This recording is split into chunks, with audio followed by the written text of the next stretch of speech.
नमस्कार, आप देख रहे हैं हमारा समाचार में आपके साथ मनीष कोदारा। अनूपगढ़ पंचायत समिति में विकास अधिकारी के निलंबन की मांग को लेकर चल रहे धरने में कलेक्टर द्वारा गठित जांच कमेटी में क्लीन चिट देने के बाद सरपंचों में भारी आक्रोश नजर आया है। बता दें, अनूपगढ़ पंचायत समिति के 32 सरपंच पिछले 10 दिनों से धरने पर बैठे हैं, तो वहीं 3 सरपंच अनिश्चितकालीन भूख हड़ताल पर भी बैठ गए हैं। लेकिन विकास अधिकारी को क्लीन चिट मिलने के बाद सरपंचों ने कहा, श्रीगंगानगर जिले में प्रशासन बेलगाम है, कोई सुनने वाला भी नहीं है। वहीं पंचायत समिति अनूपगढ़ के सभी सरपंच धरने पर बैठे हैं। सरपंचों ने कहा कि पूरा जिला प्रशासन विकास अधिकारी को बचाने में लगा हुआ है। वहीं विकास अधिकारी को हटाने के बजाय उसकी पैरवी की जा रही है। जो जांच हुई है वह निष्पक्ष जांच नहीं हुई है। वहीं सरपंचों ने कहा है कि हमारी सरकार है, हमारा राज, लेकिन कोई सुनने वाला नहीं है।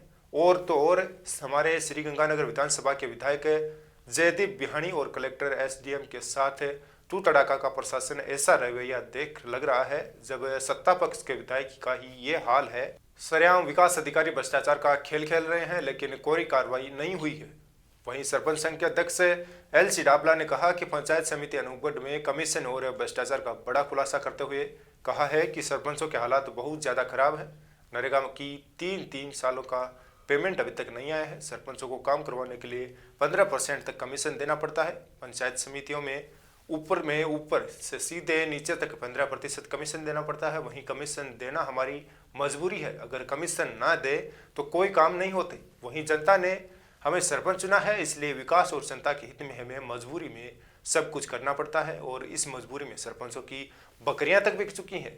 पूरे राजस्थान में सरपंच कमीशन के इस जाल में उलझा हुआ है और सुनने वाला कोई नहीं है। वहीं सरपंचों ने चेतावनी दी है कि जल्द इसका खुलासा पूरे प्रदेश में करेंगे। वहीं दूसरी ओर भीम आर्मी के कार्यकर्ताओं ने भी विकास अधिकारी के पक्ष में निष्पक्ष जांच की मांग को लेकर एसडीएम कार्यालय अनूपगढ़ के सामने धरना लगा रखा है। वहीं भूख हड़ताल पर बैठे हैं और मामले को लेकर सरपंचों का एक दिल्ली गेट पूर्व विधायक पवन दुगाल के साथ जयपुर मंत्रियों से मिलने भी गए थे, लेकिन सरपंचों की अभी तक कोई सुनवाई नहीं हुई है। आखिर ये पूरे मामले में कौन दोषी है और कौन निर्दोष है, यह तो जांच का विषय है। हम तो पहले से ही जो जांच करने आए थे उन पे शक था। शुक्रवार की रात से जब कमेटी बना दी गई, वो कमेटी मंगलवार को जांच करने आती है, उनकी नीयत पे तो हमें उस दिन से ही शक हो गया था। और वो हमें जो शक था उन्होंने वो पूरा किया। हमें जिला प्रशासन पे शक था, क्लीन चिट दी है। मैं आपके माध्यम से हमारी जनता को और उन प्रशासनिक अधिकारियों को जो जांच करने आए और जिला लेवल पे जो बैठे हैं उनको बताना चाहता हूं, क्या यहाँ का एसएचओ अपना जाब्ता लेके आता है, गेट खुलवाता है? हमारी तहसीलदार महोदय यहाँ होती है, हमारे एडीओ अशोक जी यादव यहाँ होते हैं, हमारे प्रधान महोदय यहाँ होते हैं। क्या वो सारे लोग जुटे हैं? उस वीडियो में पत्रकार साथी वहां मौजूद होते हैं, उनकी मौजूदगी के अंदर उसको बाहर निकाला जाता है। क्या वो जुटे हैं? इसलिए अनूपगढ़ के टोटल प्रशासनिक अधिकारी, यहाँ के प्रशासक, यहाँ के कर्मचारी, वो सब जुटे हैं। यहाँ जो 2 लोग जो जांच करने आए थे वो ईमानदार लोग हैं, उन्होंने क्लीन चिट दी है।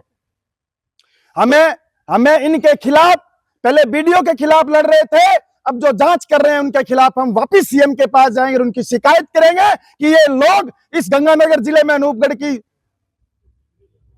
शर्मसार करने पर लगे हुए हैं। जो भूतपूर्व विधायक है पवन दुग्गल, उनके साथ में एक डेलीगेट जयपुर भी गया था। सुनने में आ रहा है मंत्री से भी मिले थे, और उसके बाद में भी इस प्रकार से मतलब क्लीन चिट देना, तो क्या फिर ऊपर चली नहीं? नहीं, ऐसी कोई बात नहीं है। मंत्री को इस क्लीन चिट के बारे में पता नहीं है। मंत्री महोदय को हम जो अवगत करा के आए हैं, वो ऑन प्रोसेस वो फाइल चल रही है, मंत्री जी के वहां है, और हम मंत्री जी को वापस अवगत कराएंगे जाके कि यहाँ के लोगों ने इस तरीके की गड़बड़ी की है। तो आगामी अब क्या रणनीति है? हमारे साथी भूख हड़ताल पे हैं, 2 साथी आपके सामने, वो लगातार डटे हुए हैं। हमारे पूरे साथी हैं। आज शाम को बैठ के हम रणनीति बनाएंगे और एक डेलीगेशन हम फिर वापस जयपुर जाएंगे। अब जी, हम भी तो सत्ता पक्ष के ही सरपंच हैं, बीजेपी से बिलोंग करते हैं, और हम भी अपने स्तर पे लगे हुए हैं। पर अभी तो क्या है कि जैसे कलेक्टर साहब कल हमारे एमएलए साहब के गले पड़ रहे थे, तो ये ब्यूरोक्रेसी जो है ना वो भारी पड़ रही है डेमोक्रेसी पे। तो ये इनका इलाज करने वाला है, ढंग से सब इकट्ठे होकर इनका ढंग से इलाज करेंगे। हम उतने दिन तक संघर्ष करेंगे जितने दिन तक हमें न्याय नहीं मिलता। और जो कमेटी ने ये वीडियो, चरित्रहीन वीडियो को जो उन्होंने क्लीन चिट दी है और जिन्होंने इनकी जांच की है, हम उनके ऊपर भी जांच बिठाने तक यह धरना जारी रखेंगे। अभी हमारे प्रदेशाध्यक्ष बंशीधर जी गढ़वाल जी से बात हुई थी, तो वो भी बोल रहे थे कि सुबह मैं जाके बात करता हूँ, मिलता हूँ मंत्री जी से। अगर कल तक इस चरित्रहीन वीडियो के खिलाफ कोई कार्रवाई नहीं होती है तो हमारे प्रदेश स्तर से हमारे संगठन की कोई बहुत बड़ी कार्रवाई करेंगे। हम बहुत बड़ा एक कोई आंदोलन करेंगे और इस पे भी विचार चल रहा है। देखो, जो ये आरोप लगा रहे हैं, बार बार फेसबुक पर लोग लिख रहे हैं कि ये सरपंच चोर है, सरपंच सभी भ्रष्ट है, सरपंच सभी भ्रष्ट हैं, और बार बार कमेंट जो लिख रहे हैं, उस पर आज मैं प्रेस कॉन्फ्रेंस करके आपके माध्यम से मैं मेरी देवतुल्य जनता को बताना चाहता हूं कि सरपंच सारे भ्रष्ट नहीं है, सरपंच कोई भ्रष्ट नहीं है। सरपंच इस ऑफिस में काले शीशों में बैठे अधिकारियों को कमीशन देने के चक्कर में आज सरपंच बदनाम हो रखा है, लेकिन सरपंच कोई भ्रष्ट नहीं है। अरे दादा, जब तक कमीशन ना दे कुछ नहीं होता। हमारा सीसी समायोजन के लिए कागज लटकते रहते हैं, पैसे नहीं आते। जब तक मनरेगा के आज 3 साल से हमारा बजट 4 महीने हो गए यहाँ पड़ा है, लेकिन मनीराम जी देंगे तो ही होगा। 15% तक कमीशन इन ऑफिसों में बैठ जाता है। अब जनता को क्या बताएं हम? जो कमीशन खोरी का जो मतलब कह रहे हो कि आप खेल चल रहे हैं, आप किस प्रकार की ये चेन है, कहाँ से कमीशन शुरू होता है और किस प्रकार से कमीशन का ये खोरी का जो है वो खेल चलता है? कमीशन खोरी का तो साहब ये है, आज 3 साल से नरेगा का पेमेंट 3 साल से आया है और सभी सरपंच परेशान है। भट्टे वाले जान खा रहे हैं, घर पे बार बार चक्कर लगा रहे हैं। नहीं, सवाल ये नहीं, आप सवाल से भटक रहे हो। मैं भटक नहीं रहा। कमीशन के बगैर साइन नहीं हो रहे हैं।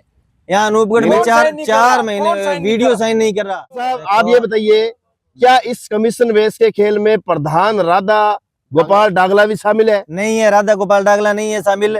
मैं जब बोल रहा हूँ कि नरेगा का पैसा, जब नरेगा का 4 महीने से पैसा ऑफिस में है, पड़ा है और वीडियो के साइन के बगैर पड़ा है, जब तक वीडियो साइन नहीं करेगा तब तक हमारा 3 साल से पैसा जो रुका हुआ है वो नहीं आ रहा है। इसी वजह से ये मंगलाराम जी है ना, इनकी बकरी बिकवा दी 50,000 रुपए, इनकी बकरी तक बिकवा दी कमीशन के चक्कर में। 50,000 रुपए लिए। क्या मंगलाराम की बकरी भी कमीशन खोरी की भेंट चढ़ चुकी है? बकरी भी कमीशन खोरी की भेंट चढ़ी है। जांच कहाँ हुई है? जांच बंद कमरों में बैठ के जांच हुई है। यदि जांच सही और निष्पक्ष होती तो आज वीडियो यहाँ से सस्पेंड होके और जयपुर नौकरी करते होते। वहाँ ये जो पूर्व विधायक है संतोष बावरी, तो क्या मतलब जैसे उनकी तरफ से कोई स्टेटमेंट आया, इसमें उन्होंने कोई पैरवी की है इस मामले को लेकर? नहीं, उन्होंने देखो आए थे हमारे पास, धरने पर आए थे और उन्होंने बोला था कि कलेक्टर साहब से बात करेंगे। अब पता नहीं कलेक्टर साहब से बात की है या नहीं की है, ऊपर सरकार से भी बात करेंगे। लेकिन पवन जी दुग्गल हमारे पास आए थे और उन्होंने मंत्री जी से भी बात की है और जो गंगानगर के कलेक्टर है उनको भी फोन करके बोला है कि जांच निष्पक्ष होनी चाहिए और जांच एकदम बिल्कुल सही होनी चाहिए। जो जांच अधिकारी आपने भेजे हैं वो बिल्कुल रात दिन उनके साथ रहते हैं और उनके बैचमेट है। हमारी एक मांग है, हमारे सभी सरपंचों की ये मांग है, जो कोई भी अधिकारी आए, यदि वो नहीं रहेगा तो कोई वीडियो दूसरा आएगा, वो जांच खोले और निष्पक्ष जांच करे पंचायतों की, चाहे कोई भी पंचायत की जांच करे। मतलब जयपुर तक की यात्रा करने के बाद में भी इसका कोई असर नहीं हुआ आप लोगों के धरने का? जयपुर की यात्रा देखो, अब 2 दिन की छुट्टी है, लेकिन हमें विश्वास है कि जयपुर की यात्रा सफल रहेगी और जयपुर पे हमें विश्वास है, हमें मंत्री जी पे विश्वास है, वो निष्पक्ष जांच करवाएंगे। और पहली बात तो जो आज बिहानी जी के साथ हुआ है, हम उसका भी विरोध करते हैं और इस कलेक्टर को, इस भ्रष्ट सिस्टम को यहाँ से खदेड़ के भगाएंगे। जब विधायक के सामने, जहाँ पे पूरे राजस्थान की जो रीति नीति बनती है, और उस विधायक के सामने यदि एक कलेक्टर वो बोले कि उंगली नीचे करके बात कर, और हम इसका कटाक्ष करते हैं, पूरे राजस्थान के सरपंच और सरपंच यूनियन उसका विरोध करते हैं, चाहे वो विधायक कांग्रेस का हो, चाहे वो विधायक बीजेपी का हो।